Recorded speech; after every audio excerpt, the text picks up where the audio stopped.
Working on a 2008 Mazda 3. Supposed to be doing a head gasket.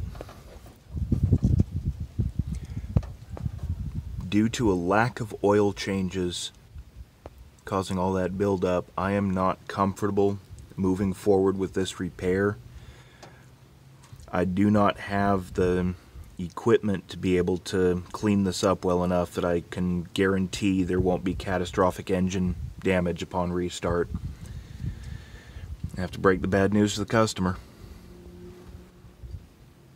Do your maintenance, people.